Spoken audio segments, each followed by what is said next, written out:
तो hello guys, welcome back to my channel. आज मैं फिर से अपने एक नई वीडियो में नए टॉपिक के साथ। तो वीडियो स्टार्ट करो उससे पहले आप हमारे चैनल को लाइक एंड सब्सक्राइब करना ना भूलें, ज्यादा से ज्यादा शेयर करें और सपोर्ट बनाए रखें। तो आज हमारे वीडियो का टॉपिक होने वाला है parrot fish, fresh water parrot fish. हालांकि पैरेट फिश सभी लोग जानते होंगे, पैरेट फिश के बारे में जानना भी काफी लोग चाहते होंगे। बिगिनर्स लोग काफी एक्साइटेड होते हैं पैरेट फिश पालने के लिए, क्योंकि पैरेट फिश काफी एक्टिव फिश होती है, देखने में भी काफी कलरफुल होती है और काफी हेवी देखने में लगती हैं। तो अगर हम बात करें कि पैरेट फिश पाई कहाँ जाती हैं, तो काफी कम लोग जानते होंगे कि पैरेट फिश बेसिकली कहीं भी नहीं पाई जाती हैं, क्योंकि पैरेट फिश एक मैन मेड फिश है। वो फिश फार्म में ही क्रॉस ब्रीडिंग से कराई गई हैं। और अगर हम बात करें कि इनके पैरेट फिश का पेरेंट्स कौन है, तो इनके मेन पेरेंट्स है मेल वैरायटीज में मिडास चिकलेट और फीमेल वैरायटीज में रेड हेड चिकलेट।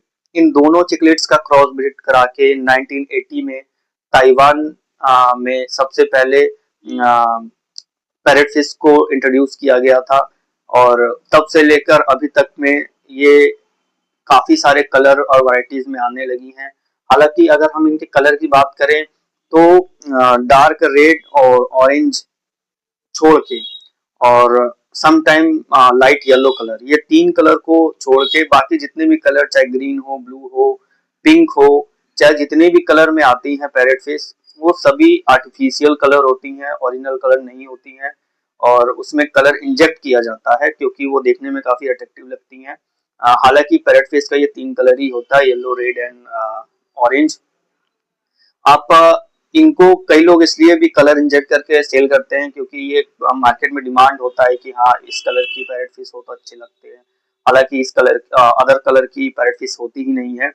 और जब आप उन्हें लेते हैं, चाहे ग्रीन हो, ब्लू हो, पिंक हो, तो कुछ दिन बाद धीरे धीरे करके जैसे जैसे उनका बॉडी साइज बढ़ता है वैसे वैसे उनका जो कलर है वो फेड होने लगता है। और फिर जो फिश कीपर्स हैं वो सोचते हैं कि मेरे पैरेट फिश का हेल्थ खराब है, इसका कलर क्यों डाउन हो रहा है। फिर वो जगह जगह जाके रिसर्च करते हैं, फूड खोजते हैं, किस किस फूड से मेरे पैरेट फिश का कलर फिर से आएगा। तो मैं, चाहे वो बिगनर्स हो, चाहे वो जिन्होंने ऑलरेडी पैरेट्स रखे हुए हैं या फिर अदर अदर कलर के पैरेट्स रखने का प्लान कर रहे हैं, तो मैं उन्हें पहले ही बता देना चाहता हूँ कि कलर सिर्फ तीन होती है पैरेट्स में, और बाकी जितने भी कलर्स होते हैं वो आर्टिफिशियल होते हैं। और आर्टिफिशियल कलर है तो परमानेंट नहीं रहने वाले, ये हम सभी जानते हैं। तो इनमें पैरेट फिश में एक और बात देखी गई है कि आपने देखा होगा कि पैरेट फिश अपना जो माउथ है वो पूरी तरीके से बंद नहीं कर पाती, उनका माउथ हमेशा खुला रहता है। वो इसलिए होता है क्योंकि उनका जो बॉडी साइज है काफी हेवी होता है, और जो उनका माउथ है, माउथ का जो लिप्स है वो काफी मोटा होता है अंदर से, जिसके कारण वो पूरी तरीके से अपने माउथ को क्लोज नहीं कर पाती हैं। तो अब हम बात करते हैं कि इनके जो पैरेट फिश को रखने के लिए टैंक साइज क्या होना चाहिए। अगर हम टैंक साइज की बात करें तो पैरेट फिश थोड़ी सी हेवी वैरायटीज में आती हैं, जैसे कि इसमें किंग कॉन्ग पैरेट्स भी आते हैं, नॉर्मल पैरेट्स भी आते हैं, शॉर्ट बॉडी पैरेट्स भी आते हैं। तो इनके लिए आप बेसिकली आपको मिनिमम टैंक साइज, आपको अगर मैं फीट में बात करूं तो 3 to 4 फीट, 3 फीट होना चाहिए एज पर साइज। अगर आप बड़े साइज की रखे हुए हैं पैरेट्स या लेने की सोच रहे हैं तो उसके लिए मिनिमम 4 फीट का साइज होना चाहिए। और अगर मैं लीटर में बात करूं तो मिनिमम टैंक साइज, अगर आपने अच्छे क्वांटिटी में अगर आपने पैरेट फिश रखा हुआ है एक प्रॉपर सेटअप के साथ, अगर आप टेम्परेरी रखते हैं तो आप किसी भी साइज में पैरेट को रख सकते हैं, कोई प्रॉब्लम नहीं। अगर आप परमानेंटली रखना चाहते हैं, उन्हें केयर करना चाहते हैं, उन्हें अपने सामने बड़ा होते देखना चाहते हैं, तो मिनिमम टैंक साइज उसका 115 मतलब 115 लीटर का टैंक कैपेसिटी होना चाहिए, जिससे कि वो प्रॉपरली स्विम कर पाए और प्रॉपरली ग्रो कर पाए। तो ये हो गया टैंक साइज और टैंक कैपेसिटी की। तो अब हम बात करते हैं कि पैरेट फिश फीड क्या करती हैं। तो पैरेट फिश की फीडिंग की बात करें तो ये पूरी तरीके से शाकाहारी मछली है, तो आप इन्हें किसी भी प्रकार का फिश या फिर ब्लड बाम वगैरह नहीं दे सकते, ये नहीं फीड करेंगी। इनके लिए बेसिकली काफी हाई अमाउंट में प्रोटीन वाला जो पैलेट्स आता है, बेसिकली पैरेट्स के लिए भी एक सेपरेट फूड भी आता है, वो भी आप इन्हें दे सकते हैं। दे क्या सकते हैं, इनको आपको देना ही पड़ेगा, क्योंकि अगर आपने इनको हाई प्रोटीन फूड नहीं दिया तो इनका जो स्विमिंग का स्टाइल है बदल जाएगा, और इनका जो कलर है वो भी डाउन होगा, हेल्थ में इशू आएगा। तो बेसिकली आप इन्हें हाई प्रोटीन पैलेट्स दे सकते हैं, फ्रोजन फ्रूट दे सकते हैं, वेजिटेबल भी दे सकते हैं इनको आप। तो ये इनका डाइट है। तो अब हम बात करते हैं कि इनके टेम्परामेंट की। तो अगर हम इनके टेम्परामेंट की बात करें तो ये सेमी अग्रेसिव फिश है। हालांकि ये सबके साथ सर्वाइव कर जाती हैं, लेकिन अगर आप इनके साथ हम हेवी जो अग्रेसिव वाली फिशेस होती है, जो हाई अग्रेसिव वाली फिशेस होती है, उनको उनके साथ रखेंगे तो प्रॉब्लम क्रिएट हो सकता है, आपस में लड़ेंगी। तो ट्राई करें कि इनके साथ आप कम अग्रेसिव वाली फिश रख सकते हैं तो बेटर होगा। आप इनके साथ कोई भी फिशेस रख सकते हैं, कोई वो नहीं है।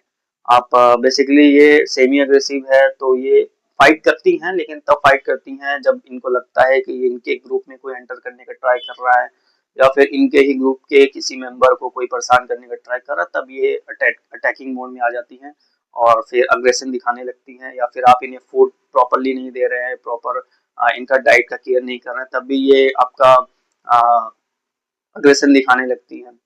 तो ये तो हो गया इनके अग्रेशन टेम्परामेंट की बात हो गई। तो अब इनके टैंक मेट्स की बात कर ले तो बहुत ही सिंपल वे में मैंने पहले ही बता दिया है कि जो इन्हीं की तरह सेमी अग्रेसिव फिश उनके साथ आप रख सकते हैं। चिक्लेब्राइटिस में भी इन्हीं के साइज की हो तब तो बेटर ही है, और नहीं तो आप नॉर्मली सार्क के साथ रख सकते हैं, गोल्ड फिश के साथ नहीं रख सकते हैं। और बेसिकली आप जो सेमी अग्रेसिव है उनके साथ आप रख सकते हैं, चाहे आप चिकलिट के साथ रखे, गोस्ट फिश के साथ रखे, या फिर ऑस्कर के साथ रखे, आप इनके साथ रख सकते हैं। तो अब हम बात करते हैं इनके वाटर का जो पैरामीटर क्या होना चाहिए। तो अगर हम इनके वाटर के पैरामीटर की बात करें तो इनका बेसिकली 23 डिग्री सेल्सियस से लेकर 28 डिग्री सेल्सियस के बीच में इनका वाटर का टेम्परेचर होना चाहिए।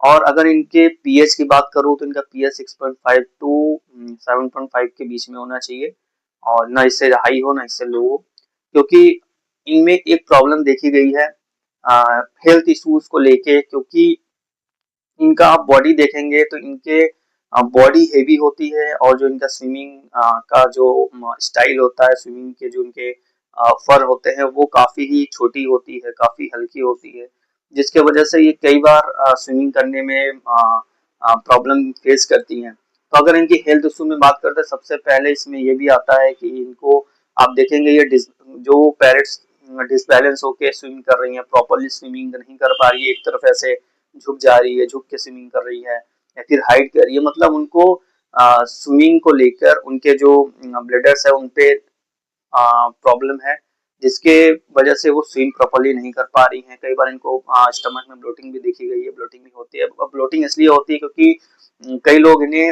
हेवी फीडिंग करा देते हैं, क्योंकि ये फिशेज हैं, आप इनको जितनी भी फीडिंग देंगे उतनी ही ज्यादा ये फीडिंग लेंगे। तो ट्राई करें कि एक अमाउंट में इन्हें फीडिंग कराए, जिससे कि ओवर फीडिंग ना हो। और कई बार इनके जो बॉडीज में वाइट वाइट स्पॉट आने लगते हैं, फंगस इन्फेक्शन होने लगता है, ये सारे रीजन इसलिए होते हैं क्योंकि आप फूड पे ध्यान नहीं देते, या फिर आप इनके वाटर पैरामीटर में नहीं ध्यान देते, वाटर चेंजेस पे ध्यान नहीं देते हैं। तो अगर आप रेगुलर वाटर चेंजेस करते हैं या वीकली वाटर चेंजेस करते हैं तो फंगस और इनके स्विंग ब्लडर्स को लेके कोई भी प्रॉब्लम नहीं होने वाला है, ये प्रॉपरली रहेंगी।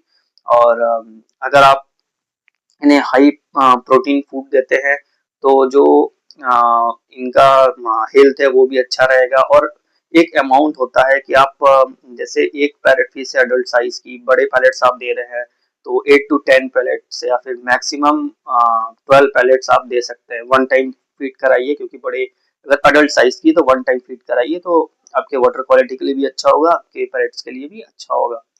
तो ये बात हो गया इसके हेल्थ इश्यूज को लेके।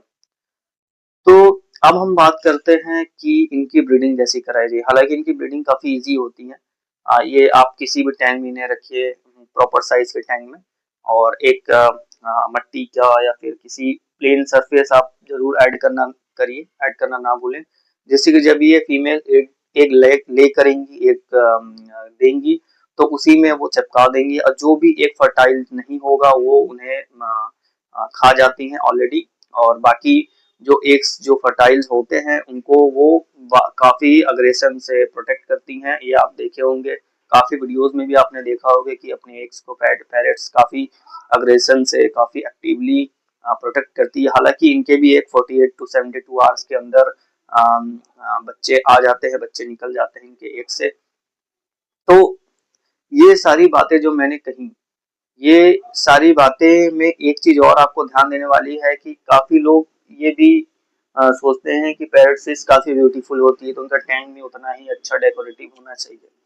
तो मैं ये सजेशन देना चाहता हूँ कि आप अपने पैरट के टैंक को, अगर आप कम्युनिटी टैंक रखे हैं या फिर आप पैरट्स को दूसरे वैरायटीज के साथ भी अगर रखे हुए हैं, तो ट्राई करें कि आपका टैंक ज्यादा डेकोरेटिव ना हो। जितना ज्यादा आप सिंपल रखेंगे, जितना ज्यादा आप सिर्फ वाटर क्वालिटी पे ध्यान दीजिए, जिससे कि जो आपका पैरट्स है प्रॉपरली स्विमिंग कर पाए, क्योंकि पैरेट्स की जो बॉडी है थोड़ा सा हेवी होता है, और वो जब स्विम करेंगे, आप डेकोरेटिव चाहे आप ड्रिफ्ट बुट लगाइए, चाहे रॉक्स लगाइए या फिर कोई टॉय वगैरह लगाइए, तो उनसे उनको बॉडी में काफी हार्म पहुंच सकता है, चोट लग सकती है, और उनका स्विमिंग ब्लेडर्स में प्रॉब्लम आ सकता है, उनके हेड में लग सकता है, माउथ में लग सकता है। तो आप ट्राई करें जितना सिंपल अपने पैरेट टैंक को रखेंगे, उतना ही ज्यादा आपके पैरेट्स के लिए बेटर होगा।